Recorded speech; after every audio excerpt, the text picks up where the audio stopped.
আসসালামু আলাইকুম ভিউয়ার্স, সবাই কেমন আছেন? আশা করি সবাই অনেক ভালো আছেন। সবজি কাটতে দেখলে আমার মতো কার কার এমন সবজি কাটতে ইচ্ছা করে? আমার খুবই ভালো লাগে সবজি কাটার সাউন্ড শুনলে সবজি কাটতে, কিন্তু আমার আম্মু কখনোই আমাকে কাটতে দেয় না। আপনি যত বড়ই হন না কেন, মায়ের কাছে সেই ছোট্ট বাচ্চাই থেকে যাবেন।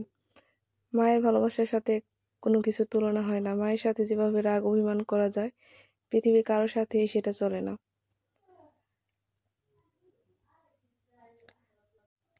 পৃথিবীর সবকিছু বদলে যেতে পারে, তবে মায়ের ভালোবাসাটা সারা জীবন একই রকম থাকে।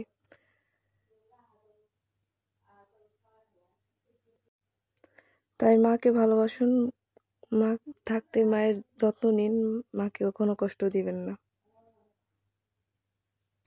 এই তো আজকে আমার রান্না রেডি। আল্লাহ হাফেজ।